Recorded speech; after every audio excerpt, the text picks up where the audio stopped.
This reminds me, last week I had Gary Kasparov on the show. Okay, he's running for president against Putin. And I said, Putin has an 80% approval rating. And he said, how do you know? You don't. And he was right. How do I know what the approval rating of Putin is in a police state? Anyway, we should talk to people in burqas, and luckily we have some today, because you're in for a treat. We have been chosen here at Real Time to host the 5th annual Fall Fundamentalist Fashion Show. And you are going to love this. Could we have our first model, please? And I'll describe it. All right.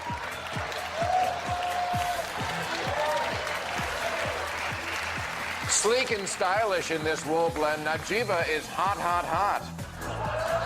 And not just from wearing a suffocating tarp in the desert. This outfit just screams, look out, world, I'm a woman of the 12th century. Turn heads without losing yours in this sizzling Saudi sheath, and be the wife that he calls for tonight and every night. Here comes lovely Anan.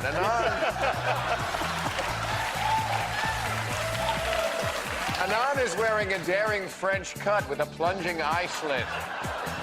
It comes in black and dark black, and it leaves absolutely everything to the imagination. Guaranteed to get your man so hot he'll want to crack you on the ankle with a long stick. Whether you're on the go or simply knowing your place, nobody does repression like the House of Saud. Here's Kali. Isn't she just scrumptious in this business casual abaya by Donna Karan? It's a throwback pullover that says, I'm too sexy for my Shiite. Dress it up for morning prayers or dress it down for midnight stonings. This one says, my mullah brings all the boys to the yard. Available at Kmart by Isaac Jihadi. Here's lovely Gamal in a first look from Saudi Arabia's hottest designer, Muslim Dior.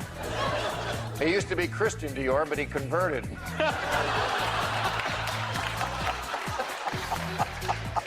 You'll be proud to walk 5 steps behind your husband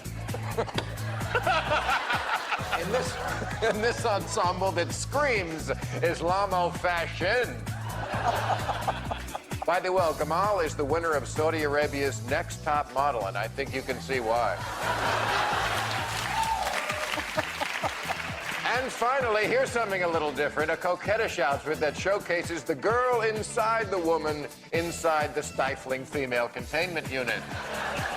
It's first-class clothing for second-class citizens. And it shows off your curves in all the right places. The top of your head, your shoulders, and absolutely nowhere else. When you hit the town in this, the only thing you'll have to be ashamed of is the unclean vessel of satanic temptation underneath. Perfect for a trip to the desert or the sea or a Djibouti call. Thank you very much, ladies. You just hit it. What? These are all the reasons why a woman would never want to be dressing like this if she had a choice. You I really don't think it's their Do you see anybody converting choice here that wants to dress like that the rest of their life? And in fairness to the general, I mean, if someone does choose in a free society to do that as a religious statement, I would defend their right to do Absolutely. that. Right. And that's not the question. The question is not even respecting Islam. It's respecting men's brutality and control and possession of women. And that is right. That's wrong. And the reason why breast cancer is such a problem in this part of the world is because they don't report it to doctors. Because, one, they don't want to... A woman can't go to a male doctor who's not her husband and have him see her breast. That's ridiculous. And, of course, there are not a hell of a lot of female doctors in that part of the world. So what Laura Bush said, the cure for cancer can come from a researcher in Washington or a young doctor in Riyadh. Yeah, I'll hold my breath for that.